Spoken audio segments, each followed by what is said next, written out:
श्री पद्मनंदी पंचविंशतिका का जो निश्चय पंचाशत, यह बहुत ही महत्वपूर्ण प्रकरण है। इसमें जो शुद्धात्म दशा, असाधारण शुद्धात्म दशा, जो जैन धर्म में विशेष करके अध्यात्म के ग्रंथों में वर्णित की गई है, आत्मा की उत्कृष्टतम सर्वोत्कृष्ट जो स्थिति है शुद्ध दशा की, वह हमारे अध्यात्म शास्त्रों में वर्णित की गई है। उसी की एक, जिसको अपन झांकी टाइप की कह लें, वो यहाँ पर इस निश्चय पंचाशत में अपन को देखने को मिल रही है। चूंकि जो द्रव्यानुयोग है, अध्यात्म उसी से विशेष संबंध रखता है, और अध्यात्म को समझने के लिए नयों की बहुत बड़ी भूमिका है। नए को समझे बिना कोई व्यक्ति अध्यात्म को नहीं समझ सकता है। लेकिन बहुत ध्यान से मेरी बात को सुनना, नए एक पद्धति है समझने के लिए। क्या है? पद्धति है, नए पागलपन नहीं है। आज सबसे बड़ी समस्या ये है कि नए जो पद्धति थी, उस पद्धति को एक तरीके से, वो हालांकि सुनने में थोड़ा अच्छा नहीं लगेगा, लेकिन वो पागलपन के रूप में आ गया।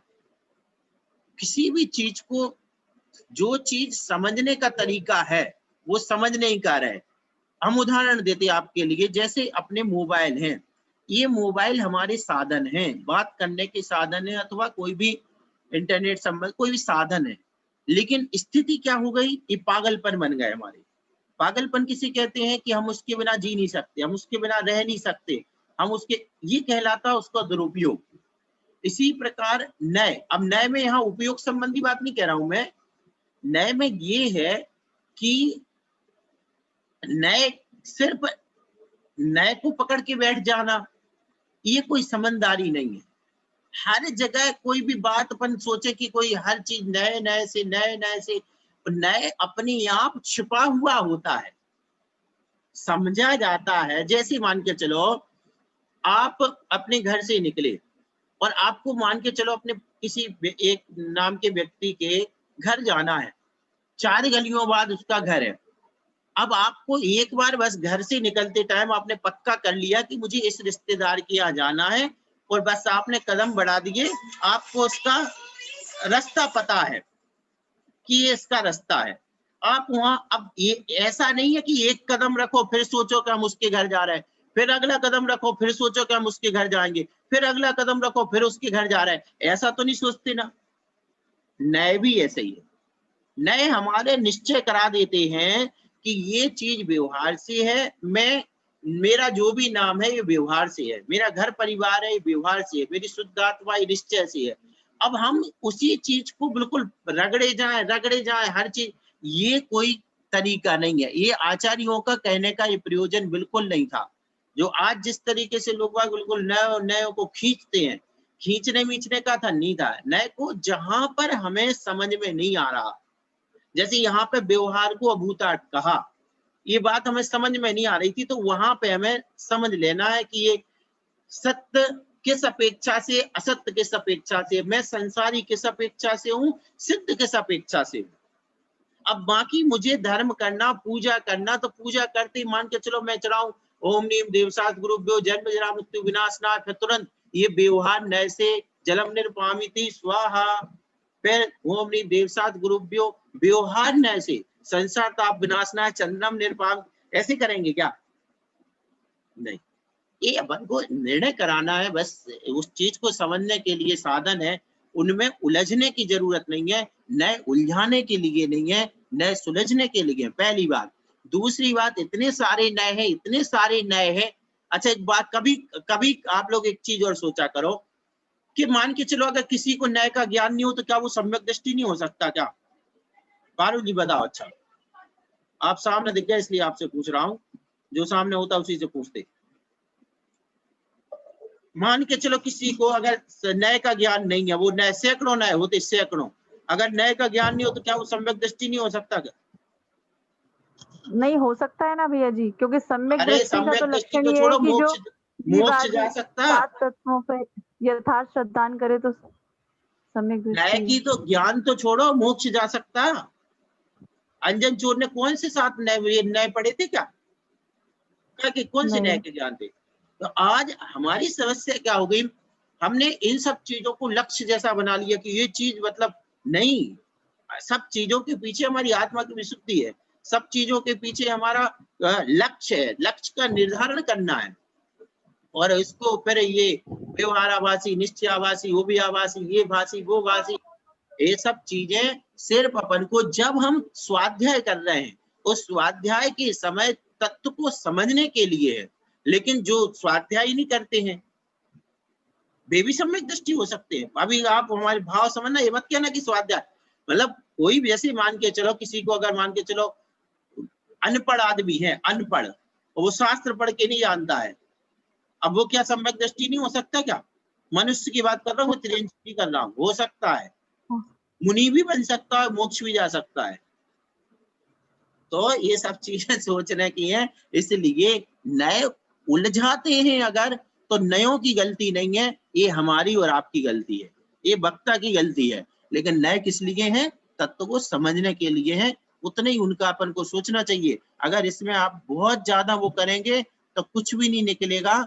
ये तो वो बहुत नए एक नहीं है ना, कई तरीके के नए, व्यवहार कई तरीके का, निश्चय कई तरीके का है, फिर उसमें चले जाओ। तो एक सीमा तक किसी चीज को समझना चाहिए, उसके बाद जैसे हमने अब उदाहरण को उदाहरणी रूप में समझना, आजकल बड़ी गलत गड़बड़ हो जाता। हमने बस इतना जन्म में सीख लिया कि माता पिता है, उसके बाद पूरी जिंदगी निकल गई। आज जैसे अब कह रहा हूं तो भली किसी के मन में विकल्प, मतलब एक बार, लेकिन कोई किसी के मन में कोई विकल्प नहीं, हमने बस माँ कह दिया, पिता कह दिया, वो है। ऐसी आज्ञा सम्यक्त होता है, जो चीज हमारी जितनी समझ में आ गई वो समझ में आ गई, नहीं आई तो जो जन्मवाणी में लिखा वो सही है, बस उसके आगे बढ़ जाओ। तो अब चलो 10वां नंबर श्लोक देखते हैं। तत्त्वं वा गतिवर्ती व्यवहृतमासाद्य जायते वाच्यं गुणपर्ययादि विवित्ते प्रसरति तच्चापि शाखम्। वस्तु का यथार्थ स्वरूप वचन के अगोचर है, मतलब वचन के द्वारा नहीं कहा जा सकता। वह व्यवहार का आश्रय लेकर के ही वचन के द्वारा कहने योग्य होता है। वह भी गुणों और पर्यायों आदि के विवरण से सैकड़ों शाखाओं में विस्तार को प्राप्त होता है। अब देखो कितनी बड़ी बात है, वस्तु का यथार्थ स्वरूप जो है वह वचन के अगोचर है। जो हमारे कहने में आ रहा वो क्या है? वो उसका वर्णन है, करते रहो आप, खूब वर्णन करो, क्या फर्क पड़ता है। लेकिन जो मूल तत्व है, जो आत्मा जिस रूप में, क्या उसका वर्णन हम कर पाएंगे? नहीं कर पाएंगे, हमने पहले ही बता दिया था, वचन के द्वारा नहीं कहा जा सकता। फिर व्यवहार का आश्रय लेकर के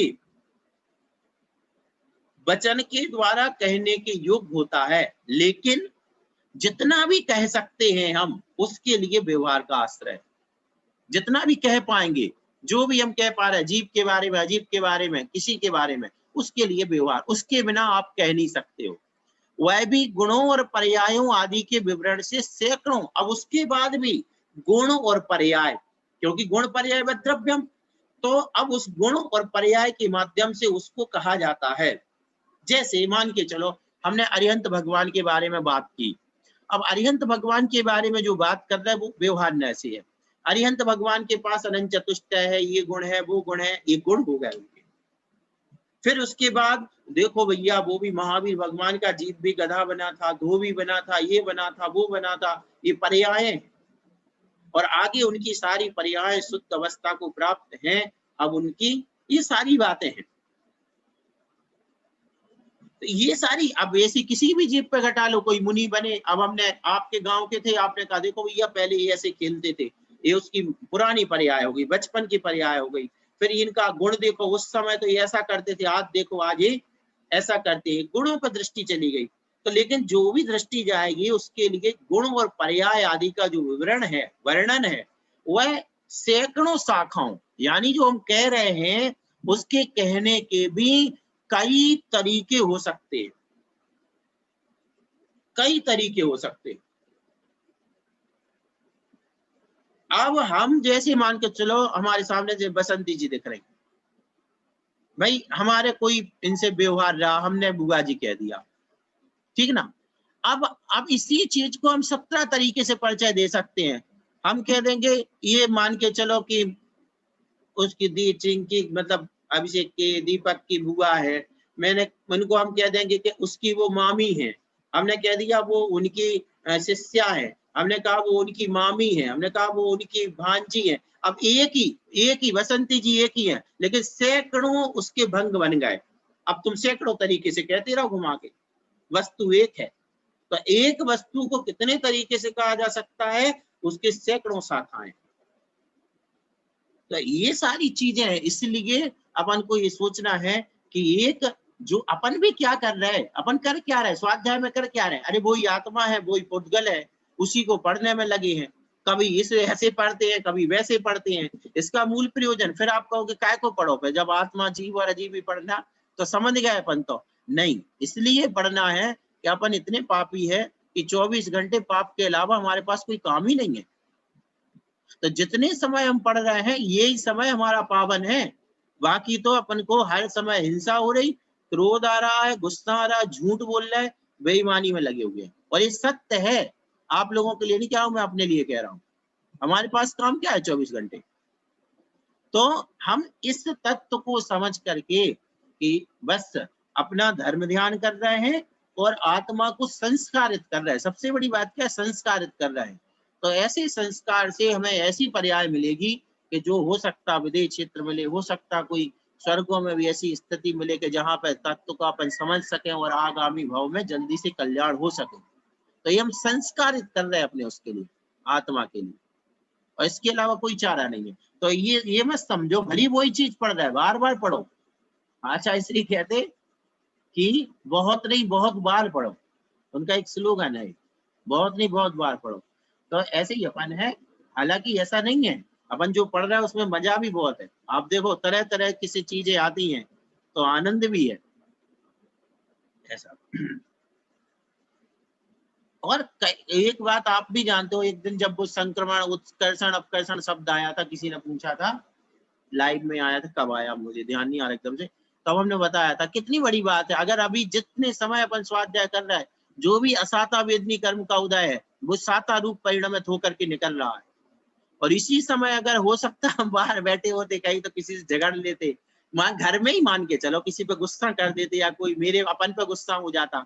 अभी आप स्वाध्याय कर रहे हैं और मान के चलो, बुरा मत मानना, मान के चलो आपको आपके श्रीमान जी को गुस्सा आ रहा हो तो वो भी गुस्सा पी जाएंगे, अस्वाध्याय कर रहे, कोई बात है ना। 99% की बात कर रहा हूँ, 1-8% की छोड़ो, कोई बिल्कुल ही से अलग हो तो अलग बात है, बाकी 90 इतना तो संस्कार है अपने समाज में कि स्वाध्याय कर रहे कोई बात नहीं। लेकिन अगर स्वाध्याय नहीं कर रहे होते तो गुस्सा फूट जाता। तो ये कहने का मतलब है कि असाता कर्म का उदय भी हमारा साता रूप संक्रमित होकर के निकल जाता है। ये सारे अपने स्वाध्याय के फायदे हैं। तो वचन के द्वारा जो यथार्थ तत्व होता है, कोई भी तत्व हो, चाहे पुद्गल भी क्यों ना हो, पुद्गल का भी जो शुद्ध रूप है उसका हम वर्णन वचन के द्वारा नहीं कर सकते हैं, वो केवली कम होता है ऐसा। अगला है 11वां नंबर, मुख्योपचार विवृत्तिम व्यवहारोपायतो यतः सन्तः यात्वाश्रयन्ति शुद्धम तत्त्वमिति व्यभृति पूज्या। चूंकि सज्जन मनुष्य व्यवहार नय के आश्रय से ही मुख्य और उपचार भूत कथन को जानकर शुद्ध स्वरूप का आश्रय लेते हैं, अतएव वह व्यवहार पूज्य है। गजब, देखो, व्यवहृति पूज्या, व्यवहार ने पूज्य है। अभी किसने लिखा बताओ, आप गौर से देखो, 2 श्लोक पहले क्या लिखा है, देखो देख लो, ये वाला 9वां नंबर श्लोक देखो, 606, व्यवहारो अभूतार्थो, व्यवहार कैसा है, अभूतार्थ है। और एक श्लोक छोड़ा और 11वें नंबर में क्या लिख दिया, व्यवहृति पूज्या, व्यवहार पूज्य है। इसको कहते हैं जैनी सिद्धांत पद्धति। ये है हमारी जैन पद्धति, मुख्यता और गौणता। इसको कितनी गजब की चीज है, ये कहलाती मुख्यता और गौणता। हमें जब उस समय निश्चय से बात करनी थी। निश्चय की दृष्टि में व्यवहार कोई काम का नहीं है, और जब व्यवहार की बात आई तो हमें निश्चय भी उस समय कोई निश्चय में जाकर के व्यवहार का काम नहीं किया जा सकता। मान के चलो आपको शांति धारा करना, या मान के चलो आप पूजा कर रहे हैं स्वाध्याय, और अगर आप निश्चय में पहुंच जाओ तो स्वाध्याय एक साथ शांति धारा की झाड़ी गिर जाएगी भगवान के ऊपर। बताओ, शांति धारा करोगे तो आंख बंद करके करना चाहिए कि खोल के, और आंख खोलोगे तो व्यवहार में रहोगे कि निश्चय में। अब फिर क्या होगा, तो शांति धारा के लोटा से मान गंगा छोटे मोटे पकवान होगी तो मिटवर जाएंगे वो। तो फिर इसका मतलब व्यवहार का कार्य व्यवहार से होता है, निश्चय का कार्य निश्चय से होता है। तो ये उपचार क्या कहा यहाँ पर, व्यवहार की आश्रय से मुख्य और उपचार भूत बात को जानते हैं। निश्चय को भी जानना है तो किसके माध्यम से जाना जाएगा बताओ? निश्चय को जानने का साधन क्या है? व्यवहार है। चेड़ाला में आप लोगों ने पढ़ा होगा, बिन जाने ते दोष गुणन को कैसे तजिए गहिए।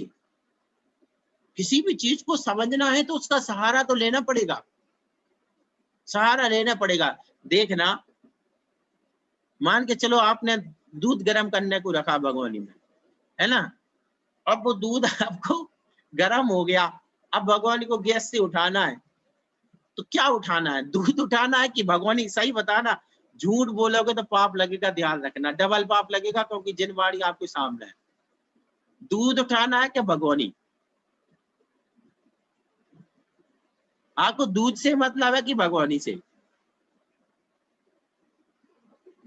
सोचो सोचो, मतलब किससे है? हमें तो भैया दूध चाहिए, दूध गर्म किया, दूध से मतलब पीना दूध है, भगवानी को थोड़ी पीना है।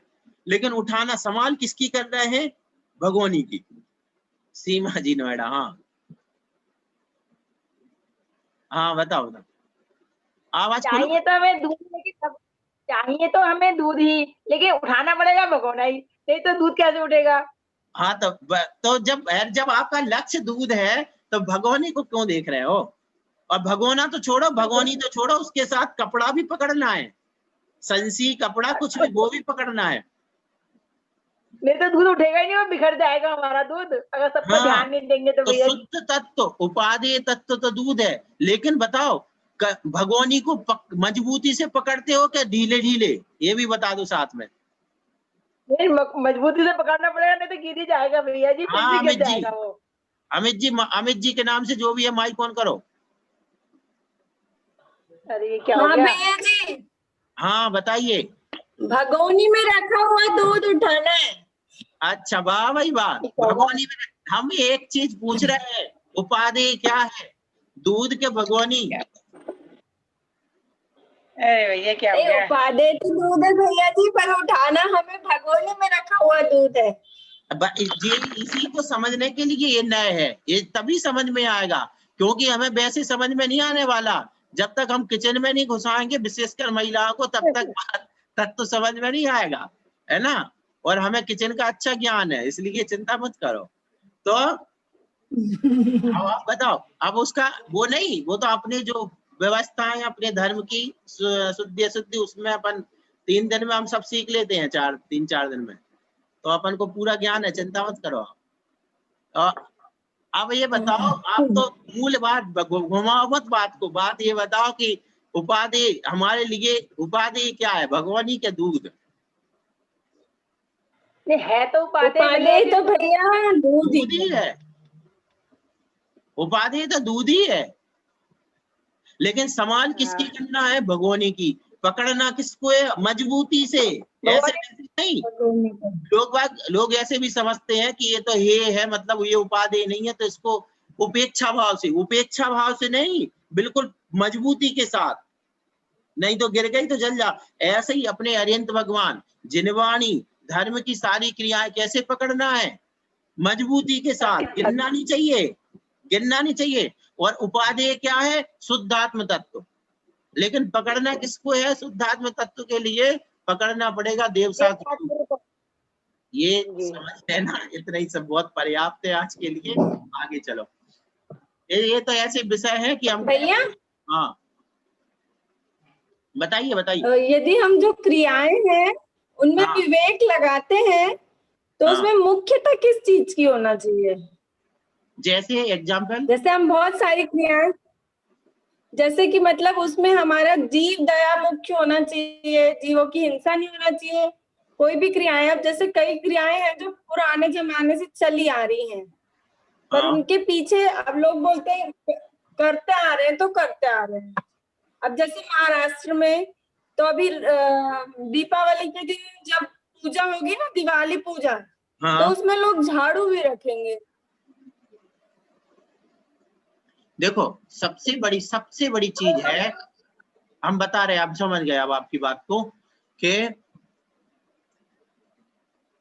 बहुत किसी भी मामले में XYZ, विशेष करके गृहस्थी के मामले में, ये सब गृहस्थी के अंदर है, क्योंकि दिवाली की जो पूजा अपन घर पे करते, बहुत विवेक की जरूरत है, बहुत हिम्मत का काम है कोई भी काम करना। उपदेश देना बहुत सरल है, मैं 1 सेकंड में आपकी बात का जवाब दे सकता हूं, 1 सेकंड में, कि हटाओ, बंद करो मिथ्यात्व है, लेकिन ये उचित नहीं है। अब हमारी बात को सुनना, क्योंकि हमने बहुत अनुभव कर लिया इन चीजों में। क्या होता है, आपने तो कह दिया, आप तो दूर हो गए।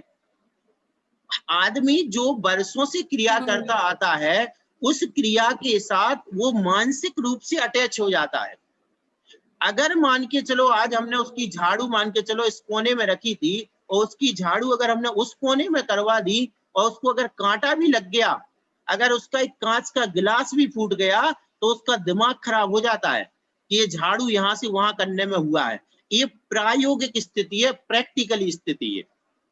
तो किसी भी चीज की, जैसे अपन निबंध लिखते हैं, तो निबंध की एक भूमिका होती है, भूमिका के बाद पूरा कार्य किया जाता है। डॉक्टर होता है, पहले वो चेक करता है, सीधे दवाई नहीं देता है कि इसको कितना बुखार है। जब वो स्थिति भांप लेता है कि डेंगू में, कि मलेरिया में, कि जब वो समझ लेगा कैसा व्यक्ति है, क्या सहन कर पाएगा, वैसे इलाज। ऐसे ही धर्म में होना चाहिए। आज हमारे समस्या क्या हो गई, जैसे अपन ने 2 शास्त्र पढ़ लिए और अपन ने सोच लिया ये सम्यक है, मिथ्यात्व है, अब अपन सीधे उपदेश देने बैठ गए, सीधे फरमान जारी कर दिया है, हट, बंद करो। अब वो आप ग्रस्त नहीं हो, या आप उस समस्या से नहीं हो, जिसको उसको भोगना है उससे पूछो पहले 2 मिनट, प्रैक्टिकली कह देना, और प्रैक्टिकल उसको जीवन में। तो फिर क्या करें, क्या अपन गलत क्रियाएं जो हो रही उनको नहीं छोड़ें? छोड़ना है। उसके लिए माहौल बनाओ। माहौल क्या बनाओ, जिस व्यक्ति से हमें छुड़वाना है उस व्यक्ति को उस स्थिति तक लाओ, पहले उसको मानसिक रूप से तैयार करो, उसको मानसिक रूप से पहले उसमें इतना विवेक आ जाए। अन्यथा क्या होगा, अन्यथा वह धर्म से ऐसी चिढ़ करेगा कि कभी दोबारा देखेगा नहीं लौट करके धर्म को।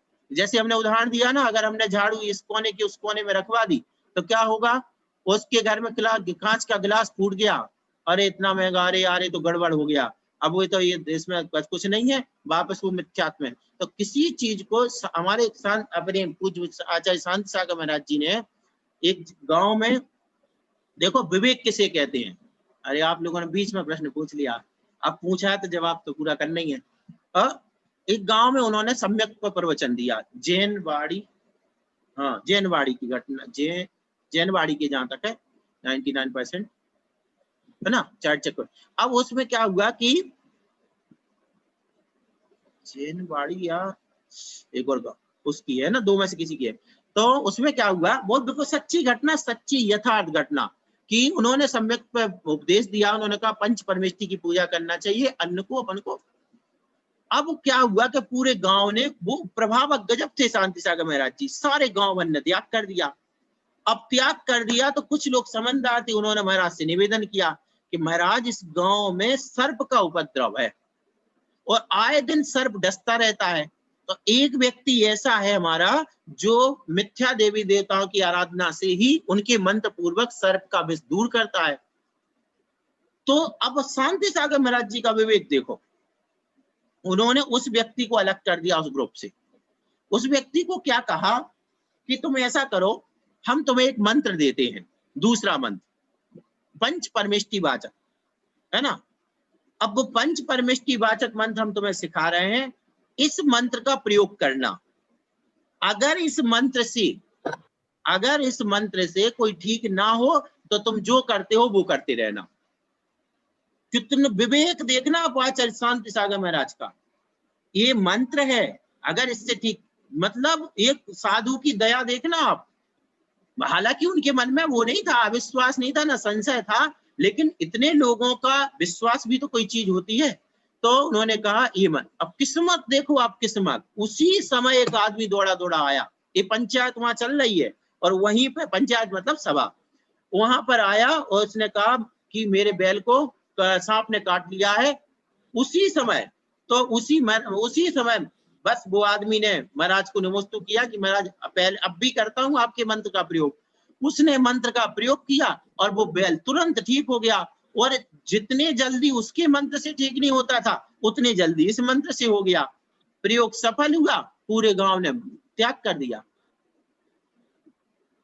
ऐसे विवेक पूर्वक कार्य होते हैं, ऐसे नहीं है कि कोई भी किसी को ग्रस्त, चूंकि क्योंकि अनेक समस्याओं से ग्रसित होता है, उसके भय भी होता है, उसको लालच भी होता है, उसकी गृहस्थी भी है, बाल बच्चे हैं, बीमारियों का डर है, हर तरीके का है।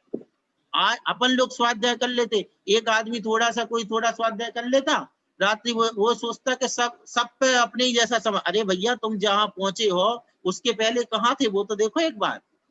तो अपन को विवेक से, हमारा ये कहना नहीं है मिथ्या सबका जाना चाहिए, छूटना चाहिए, इतनी कोशिश हमें ऐसी करना कि व्यक्ति को लेवल पर ला करके ऐसा प्रयास करो, ऐसा पुरुषार्थ करो, ऐसी कला अपनाओ कि वो व्यक्ति वहां आकर के और खुशी खुशी उस चीज से उभरे, और फिर ऐसा जुड़े कि फिर कभी उस धर्म से छूटे ना, हमारे धर्म की जगह ही ना हो, हमारा ही व्यक्ति कल के दिन ये नहीं कहने लगे कि यार ये तो क्या है।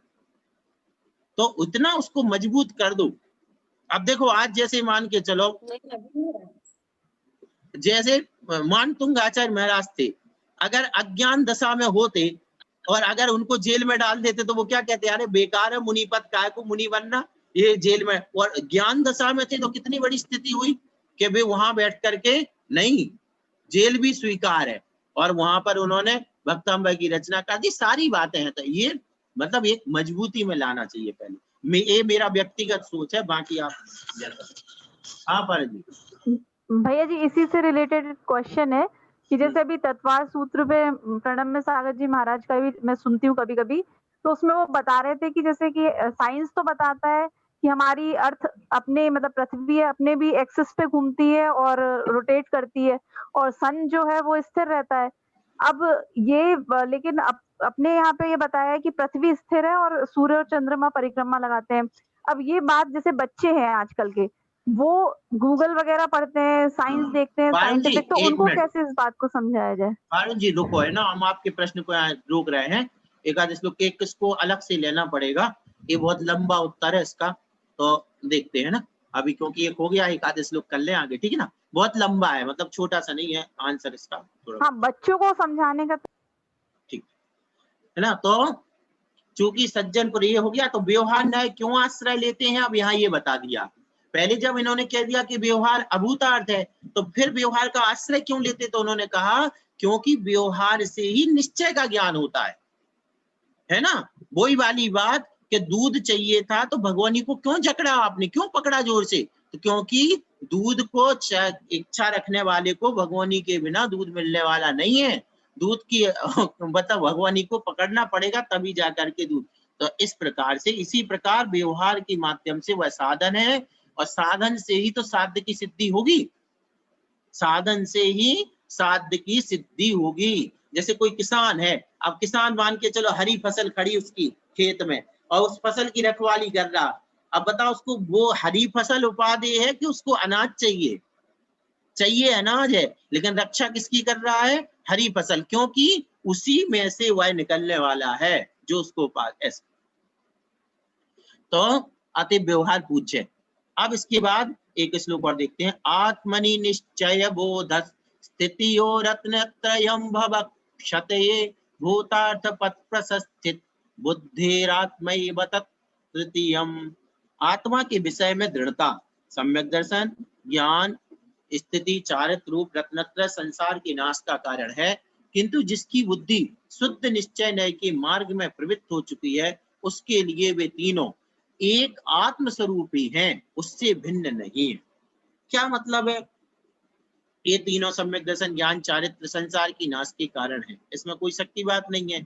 लेकिन जिसकी बुद्धि शुद्ध निश्चय नय के मार्ग में, यानी जो शुद्धोपयोग रूप अवस्था है, उस अवस्था को प्राप्त हो चुके हैं, उनके लिए वे सम्यक दर्शन अलग और आत्मा अलग ऐसा नहीं रहता है। वे सम्यक दर्शन ज्ञान चरित्र आत्मा रूप हो जाते, मतलब आत्मा और सम्यक दर्शन ज्ञान चरित्र सब एक में एक हो गए। अब वहां पे भेद नहीं बचा, इसी का नाम कहते हैं अभेद रत्नत्रय। पहले क्या हो रहा, पहले जैसे मान के साधु हैं, शुभोपयोग में है, सम्यक दर्शन ये जैसे मान के चलो श्रद्धात्मक स्तुति कर रहे थे, सम्यक दर्शन का प्रतीक है, अपना चारित्र पाल रहे, चारित्र का प्रतीक है, कोई भी मान के लो पीछे लगा रहे, कुछ भी के चारित्र के प्रतीक, ये सारे भेद बन रहे हैं। ज्ञान की आराधना कर रहे हैं तो ज्ञान दिखाई दे रहा, लेकिन जब भी शुद्धोपयोग में चले गए तब ना दर्शन, ना ज्ञान, ना चारित्र, सम्यक दर्शन ज्ञान चारित्र आत्मा में ही घुल मिल जाते हैं। आत्मा में जैसे मानकर दूध में शक्कर घुल मिल गई, अब शक्कर कहाँ है, दूध कहाँ है, एक में एक हो गए। ये उदाहरण हालांकि 100% पूरा नहीं बैठेगा, लेकिन समझने के लिए समझा रहा हूं कि वो क्या हो गए, एक में एक हो गए। बस ऐसे ही आत्मा अब क्या है, तो क्या दूध में शक्कर दिख नहीं रही, प्रकट भेद नहीं है, लेकिन आपस में घुल मिल करके एक हो गए हैं। इसी प्रकार से आत्मा में सम्यक दर्शन ज्ञान चारित्र क्या अब अलग अलग दृष्टि नहीं जा रही है, वे एक रूप हो गए हैं। ऐसे उससे, इसलिए उससे भिन्न नहीं है।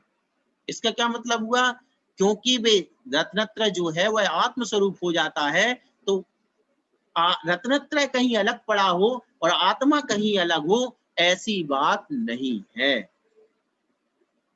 रैणत्ययम न वट्टय अप्पाण मुइत्तु अंडदवियम्मि तम्मा तत्ति मय्यो हवदिउ मोक्षस्य कारणम आदा। वहां निश्चय से कितनी बड़ी बात कही कि आत्मा ही मोक्ष का कारण है। क्यों, क्योंकि रैणत्ययम न वट्टय अप्पाणम मुइत्तु अंडदवियम्मि, रत्नत्रय आत्मा को छोड़ करके अन्य द्रव्यों में नहीं होता है, इसलिए आत्मा ही मोक्ष का कारण है। देखना, रत्नत्रय मोक्ष का कारण है, लेकिन अब जब निश्चय में आ गए तो क्या कह दिया, क्यों, क्योंकि आत्मा रत्नत्रय और कहीं पाया नहीं जाता आत्मा के अलावा, इसलिए आत्मा ही मोक्ष। ये पद्धतियां हैं, इनके इस हिसाब से अपन इनको समझ सकते हैं। तो आज अपन ने 3 देख पाए है ना। चलो ठीक है, लो पारुल जी आपके सामने माइक है, आप 1 मिनट जिनवाणी स्तुति करना।